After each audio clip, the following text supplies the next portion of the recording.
Hey, howdy and happy day. The news world of the world of news is Donald Trump. Every article you pick up, you can't do anything without seeing him. Hey, he's wearing a hat now. I just saw this just the other day and I said, son of a gun, I wear a hat all of the time. Mostly cowboy hats because I think I'm one of them. And straw hats in the nice weather and heavy hats in the cold. And he's doing the same. And I hope it brings back a trend. I look at men walking in the sun or in the rain or the snow with lots of wind. And they don't have hats on. It's amazing to me. Recently, though, I was in a church on a Sunday, and several men were sitting throughout the church, of course, and they had ball caps on. So I said to the preacher afterwards, I said, you know what? If you want to get really biblical here, there's a scripture that says a man should be bareheaded in the church or in a place of worship.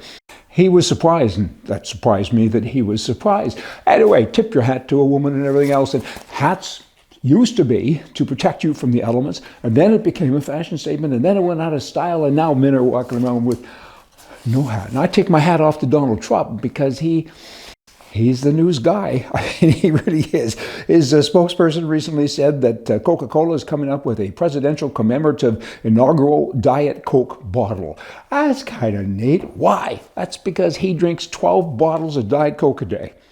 That's a lot of close your mouth time for someone who talks a lot. That's kind of an interesting thing. 12? I used to drink with two hands, and I used to drink more than 12, but it wasn't Coke, and that was a long time ago. You know, Washington, all the liberals, they've lost their minds. They don't know how to respond to anything anymore. It's a whole new world for them. And one of the many things that Trump spoke about during the campaign was, he said, daylight savings time, I'm going to get rid of it. And that's kind of nice. I've had people ask me what I think about it, and I said, well, it's kind of like a blanket, a big blanket. Twice a year, you take a pair of scissors and you cut the bottom off, and then you take it and you sew it onto the top. When it's all over, you still have the same blanket. Duh. Why? But you had to go through a whole bunch of pain. So why did you do that? You have to change things around. So, hey, Trump, get on that as fast as you can. Now, Canada. Keeping up here. Has the hat got you spooked? Come on, I got information. Canada is saying, Trump, what's the problem here? Only 1% of all the fentanyl went through our border last year. And you keep talking about fentanyl. We're not doing anything bad, but let's dig deep on that. Come on. I mean, thousands of miles of border, there's nobody there. There's 1% came from border agents, guards, talking to people that were trying to get across in a car, and they would look under the floor mat and they would find fentanyl. It's kind of like speeding. That's like saying 98% of all people in the country don't speed. Duh, why would you say that? Well, because only 2% got speeding tickets today. Well, I've been driving today, and I've probably sped 3 or 4 different times, but I didn't get a ticket, so I'm not part of that statistic workout, right? And so to say 1% with all of those things kind of sticking out is dumb. Now, you've got Trump and Iran, and apparently there's a contract on him, and kind of not a surprise with a lot of these left-wing wackos, because that's what they do. And he has said, if my assassination is carried out, my advisors will ensure that your country is obliterated.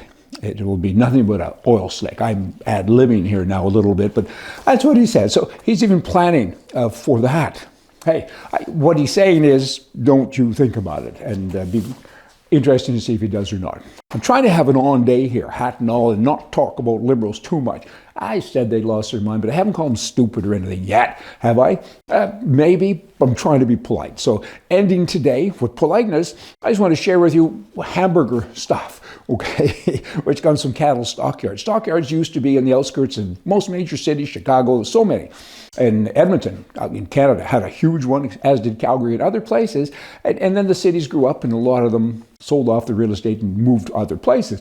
Oklahoma City is one of the last ones. It's been there since 1910. They manage upwards to 10,000 cattle a week, and now it's listed for sale. Some developers probably going to buy it, and it won't be for cattle. It's kind of sad. I used to sell cattle way back when as an auctioneer. I remember once selling for $1 a pound. I almost swallowed the microphone, and today there are a lot more than that. Anyway, that just share that with you. You didn't need to know that. I know, but hey, I just thought I'd share with you. Cattlemen, they're right-wing guys, all of them, and rodeo guys, and that used to be my world, and I miss it. So I just wanted to share that with you, and remember, politically, right is right, left is wrong. I got to do it. Liberals, they don't know if they found a rope or lost a horse. I mean, they're just dumb as sticks. And what do they think? How do they think? The good news is we don't know, and we can't think that way. That means that we're normal. Hey, y'all come back.